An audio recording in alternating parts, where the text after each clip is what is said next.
ಸರ್ವೇ ಭವಂತು ಸುಖಿನಃ. ಇಂದಿನ ಭಕ್ತಿ ಸಂದೇಶವನ್ನು ನೋಡೋಣ.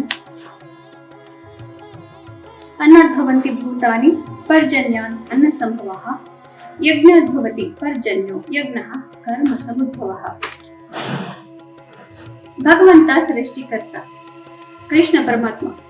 ಶ್ರೀಕೃಷ್ಣ ತಾನೇ ಮಾಡಿದ ಸೃಷ್ಟಿಯನ್ನ ನಾನು ಯಾಕೆ ಮಾಡಿದ್ದೇನೆ, ಹೇಗೆ ಮಾಡಿದ್ದೇನೆ ಅನ್ನುವಂತಹ ಸೂಕ್ಷ್ಮವನ್ನ ಭಗವದ್ಗೀತೆಯಲ್ಲಿ ಸ್ವತಃ ತಾನೇ ಮಿತ್ರನಂತೆ ಅರ್ಜುನನಿಗೆ ವಿಶದವಾಗಿ ತಿಳಿಸಿಕೊಟ್ಟಿದ್ದಾನೆ.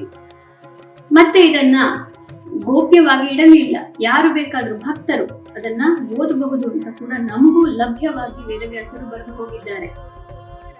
ಇದರ ಅರ್ಥ ಏನು ಅಂತಂದ್ರೆ, ಅರ್ಜುನನಲ್ಲೂ ಮತ್ತೆ ಭಕ್ತರಲ್ಲೂ ಭಗವಂತ ಯಾವ ಭೇದವನ್ನು ಎಣಿಸೇ ಇಲ್ಲ. ಯಾರು ಬೇಕಾದ್ರೂ ಅರ್ಜುನನಷ್ಟು ಭಕ್ತರಾಗಬಹುದು, ಯಾರು ಬೇಕಾದ್ರೂ ಗೀತೆಯನ್ನ ಓದಿ ಭಗವಂತನ ಅನುಗ್ರಹಕ್ಕೆ ಪ್ರಾಪ್ತರಾಗಬಹುದು. ನಾವು ಮಾಡ್ತಾ ಇಲ್ಲ ಅಷ್ಟೇ. ಹೀಗಾಗಿ ಸೃಷ್ಟಿಯ ನಿಯಮಗಳು ಯಾವ ರೀತಿಯಲ್ಲಿ ನಾನು ಏನ್ ಮಾಡಿದ್ದೇನೆ ಅನ್ನೋದನ್ನ ಸ್ವತಃ ಭಗವಂತನೇ ಹೇಳಿರೋದ್ರಿಂದ ಗೀತೆ ಅನ್ನೋದು ವೇದಕ್ಕಿಂತ ಪ್ರಮಾಣ ಅಂತ ನಾವು ಹೇಳಿದ್ರೆ ತಪ್ಪಾಗೋದಿಲ್ಲ. ಈಗ ಅವನು ಏನ್ ಹೇಳ್ತಾ ಇದ್ದಾನೆ ಅಂತಂದ್ರೆ, ಅನ್ನ ಯಾವ್ದ್ರಿಂದ ಆಗತ್ತೆ? ಮಳೆಯಿಂದ ಆಗುತ್ತೆ. ಮಳೆ ಯಾವ್ದ್ರಿಂದ ಆಗತ್ತೆ? ಇಂದ್ರಾದಿ ದೇವತೆ, ವರುಣಾದಿ ದೇವತೆಗಳು ನಮ್ಮ ಮೇಲೆ ಅನುಗ್ರಹವನ್ನು ಮಾಡಿದಾಗ ಅವರ ಜವಾಬ್ದಾರಿ ಅವಾಗ ಮಳೆ ಆಗುತ್ತೆ. ಹಾಗಾದ್ರೆ ಈ ದೇವತೆಗಳು ಯಾವ್ದ್ರಿಂದ ಪ್ರೀತರಾಗ್ತಾರೆ? ಯಜ್ಞದಿಂದ. ಯಜ್ಞ ಯಾವ್ದ್ರಿಂದ? ಕರ್ಮ. ಯಜ್ಞ ಅನ್ನೋದೇ ಒಂದು ಕರ್ಮ. ಹೀಗಾಗಿ ಕರ್ಮ ಅನ್ನೋದು ಎಷ್ಟು ಮುಖ್ಯ. ಈ ಅಧ್ಯಾಯದ ಮೊದಲಿನಲ್ಲಿ ಬುದ್ಧಿ ಮುಖ್ಯ, ಕರ್ಮ ಮುಖ್ಯ ಅಲ್ಲ ಅಂತ ಹೇಳ್ಬಿಟ್ಟಿಯಲ್ಲ ಕೃಷ್ಣ. ನನಗೆ ಮೋಹಯತೀವಮೆ, ನನ್ನ ಬುದ್ಧಿಯನ್ನು ಮೋಹ ಮಾಡ್ತಾ ಇದೀಯ ನೀನು, ಒಂದ್ ಯಾವ್ದಾರ ಸರಿಯಾಗಿ ಹೇಳುವಂತ ಅರ್ಜುನ ಕೇಳಿದ್ರಿಂದ ಕರ್ಮ ಅನ್ನೋದು ಎಷ್ಟು ಮುಖ್ಯ ಅನ್ನೋದನ್ನ ಭಗವಂತ ಹೇಳ್ತಾ ಇದ್ದಾನೆ.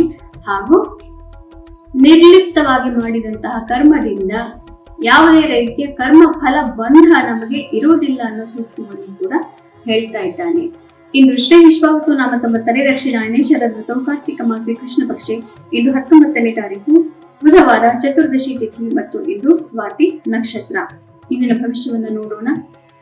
ಸ್ವಾತಿ ನಕ್ಷತ್ರ, ನಿನ್ನೆ ಕೂಡ ಸ್ವಾತಿ ನಕ್ಷತ್ರವೇ ಇತ್ತು. ಅದರ ಅಧಿಪತಿ ರಾಹು. ಆದ್ರಿಂದ ಇವತ್ತು ಕೂಡ ನಾವು ನಿನ್ನೆಯ ಫಲವನ್ನೇ ಅನುಭವಿಸಬೇಕಾಗುತ್ತೆ. ಆದ್ರೂ ಕೂಡ ಸ್ವಲ್ಪ ವ್ಯತ್ಯಾಸಗಳು ಇರುತ್ತೆ. ಯಾಕೆಂತಂದ್ರೆ ಇದು ಸಂಪೂರ್ಣವಾಗಿ ಸ್ವಾತಿ ನಕ್ಷತ್ರದಲ್ಲಿ ಇರೋದಿಲ್ಲ. ಸ್ವಾತಿ ನಕ್ಷತ್ರವನ್ನ ಬಿಟ್ಟು ಆ ಕಡೆ ಹೋಗ್ತಾ ಇರ್ತಾನೆ. ಆದ್ದರಿಂದ ಮೇಷರಾಶಿಯವರಿಗೆ ಮಧ್ಯಾಹ್ನದವರೆಗೂ ಕೂಡ, ದಿನದ ಕೊನೆಯವರೆಗೂ ಕೂಡ ಮನಸ್ಸಿಗೆ ನೆಮ್ಮದಿಯ ಪ್ರಾಪ್ತಿ, ಎಲ್ಲರಿಂದ ತೊಂದರೆ ಏನೂ ಆಗೋದಿಲ್ಲ. ಆದರೆ ಕೊನೆಗೆ ದಿನದ ಸಂಜೆಯ ಮೇಲೆ ಸ್ವಲ್ಪ ಮನಸ್ಸಿಗೆ ಕ್ಲೇಶವಾಗುವಂತಹ ಸಾಧ್ಯತೆಗಳು ಜಾಸ್ತಿ ಇರುತ್ತೆ. ವೃಷಭ ರಾಶಿಯವರಿಗೆ ಮಧ್ಯಾಹ್ನದವರೆಗೂ ಕೂಡ, ಸಂಜೆಯವರೆಗೂ ಕೂಡ ನಿಮ್ಮ ಮನಸ್ಸಿಗೆ ನೆಮ್ಮದಿ, ಸಾಮಾಜಿಕ ಚಟುವಟಿಕೆಗಳಲ್ಲಿ ಜಯ ಪ್ರಾಪ್ತಿ. ಸಂಜೆಯಾದ ನಂತರ ನಿಮ್ಮ ಕುಟುಂಬದಲ್ಲಿ ನೆಮ್ಮದಿ, ಕುಟುಂಬದ ಕಡೆ ಗಮನವನ್ನ ನೀವು ಹರಿಸ್ತೀರಿ. ಮಿಥುನ ರಾಶಿಯವರಿಗೆ ಸಂಜೆಯವರೆಗೂ ಕೂಡ ಸ್ವಲ್ಪ ಮನಸ್ಸಿಗೆ ಕ್ಲೇಶ ಇರುತ್ತೆ, ನಾನಾ ರೀತಿಯ ಯೋಚನೆಗಳಿರುತ್ತೆ. ಹಣಕಾಸಿನ ಇನ್ವೆಸ್ಟ್ಮೆಂಟ್ ಅಲ್ಲಿ ಲಾಸ್ಗಳಾಗುವಂತಹ ಸಾಧ್ಯತೆಯಿಂದ ಯೋಚನೆಗಳಿರುತ್ತೆ. ಸಂಜೆಯಾದ ನಂತರ ಮನಸ್ಸಿಗೆ ಅತಿ ಹೆಚ್ಚಿನ ನೆಮ್ಮದಿ ಪ್ರಾಪ್ತಿಯಾಗುತ್ತೆ. ಕರ್ಕ ರಾಶಿಯವರಿಗೆ ಸಂಜೆಯವರೆಗೂ ಕೂಡ ನಾನಾ ರೀತಿಯ ಸಂಸಾರ ತಾಪತ್ರಯಗಳ ಬಗ್ಗೆ ತಲೆ ಕೆಡಿಸ್ಕೊಳ್ತಾ ಇರ್ತೀರಿ. ಸಂಜೆಯಾದ ಮೇಲೆ ಮಕ್ಕಳಿಂದ ಉಲ್ಲಾಸ, ಮನಸ್ಸಿಗೆ ನೆಮ್ಮದಿ ಹಾಗೂ ಹಣಕಾಸಿನ ವಿಚಾರದಲ್ಲಿ ಸ್ವಲ್ಪ ಕಿರಿಕಿರಿ ಸಾಧ್ಯತೆ. ಸಿಂಹರಾಶಿಯವರಿಗೆ ಸಂಜೆಯವರೆಗೂ ಕೂಡ ನೀವು ಹೇಳಿದೆಲ್ಲ ನಡೀತಾ ಇರುತ್ತೆ, ಮನಸ್ಸಿಗೆ ನೆಮ್ಮದಿ, ನಿಮ್ಮ ಆತ್ಮವಿಶ್ವಾಸ ತುಂಬಾ ಜಾಸ್ತಿ ಇರುತ್ತೆ. ಸಂಜೆಯಾದ ಮೇಲೆ ಸಾಂಸಾರಿಕ ತಾಪತ್ರಯಗಳು ಶುರುವಾಗುತ್ತೆ, ಮನಸ್ಸಿಗೆ ಕ್ಲೇಶವಾಗುತ್ತೆ. ಕನ್ಯಾ ರಾಶಿಯವರಿಗೆ ಸಂಜೆಯವರೆಗೂ ಕೂಡ ಸಂಸಾರದ ವಿಚಾರಗಳಲ್ಲಿ ಜವಾಬ್ದಾರಿಗಳು ಜಾಸ್ತಿ ಇರುತ್ತೆ. ಸಂಜೆಯಾದ ನಂತರ ಮನಸ್ಸಿಗೆ ನೆಮ್ಮದಿ ಪ್ರಾಪ್ತಿಯಾಗುತ್ತೆ. ಬಂಧು ಬಳಗದವರ ಜೊತೆ ಅತಿ ಹೆಚ್ಚಿನ ಒಂದು ಆಹ್ಲಾದಕರ ಗಳಿಗೆಗಳನ್ನ ನೀವು ನೋಡಬಹುದು. ತುಲಾ ರಾಶಿಯವರಿಗೆ ಸಂಜೆಯವರೆಗೂ ಕೂಡ ಮನಸ್ಸಿಗೆ ನೆಮ್ಮದಿನೇ ಇರುತ್ತೆ, ಎಲ್ಲವೂ ಸರಿ ಹೋಗ್ತಾ ಇರುತ್ತೆ. ಸಂಜೆಯಾದ ಮೇಲೆ ನಿಮ್ಮ ಕುಟುಂಬದವರು ನಿಮ್ಮ ಟೈಮ್ ಮತ್ತೆ ನಿಮ್ಮ ಅಟೆನ್ಷನ್ ಇದನ್ನ ಕೇಳ್ತಾರೆ. ಆದ್ದರಿಂದ ಕುಟುಂಬದವರೊಡನೆ ಹೆಚ್ಚಿನ ಸಮಯವನ್ನು ನೀವು ಸಂಜೆಯಾದ ಮೇಲೆ ಕಳೆಯಬೇಕಾಗುತ್ತೆ. ವೃಶ್ಚಿಕ ರಾಶಿಯವರಿಗೆ ಸಂಜೆಯ ತನಕ ಕೂಡ ಮನಸ್ಸಿಗೆ ನೆಮ್ಮದಿ ಇರೋದಿಲ್ಲ. ಸಂಜೆಯಾದ ಮೇಲೆ ಮನಸ್ಸಿಗೆ ಅತಿ ಹೆಚ್ಚಿನ ಮಾರ್ಗದರ್ಶನ ಪ್ರಾಪ್ತಿಯಾಗಿ ಎಲ್ಲಾ ಯೋಚನೆಗಳು ಒಮ್ಮೆಲೆ ಮಾಯವಾದಂತೆ ಭಾಸವಾಗುತ್ತೆ. ಧನುರಾಶಿಯವರಿಗೆ ಸಂಜೆಯವರೆಗೂ ಅತಿ ಹೆಚ್ಚಿನ ನೆಮ್ಮದಿ, ಉಲ್ಲಾಸ ಎಲ್ಲವೂ ಇರುತ್ತೆ. ಸಂಜೆಯಾದ ಮೇಲೆ ಯಾವ ಮಿತ್ರರಿಂದ ನಿಮಗೆ ಉಲ್ಲಾಸವಿತ್ತು ಅದೇ ಮಿತ್ರರಿಂದ ಮನಸ್ಸಿಗೆ ಕ್ಲೇಶ ಸಂಭವಿಸುವಂತಹ ಸಾಧ್ಯತೆಗಳು ಜಾಸ್ತಿ.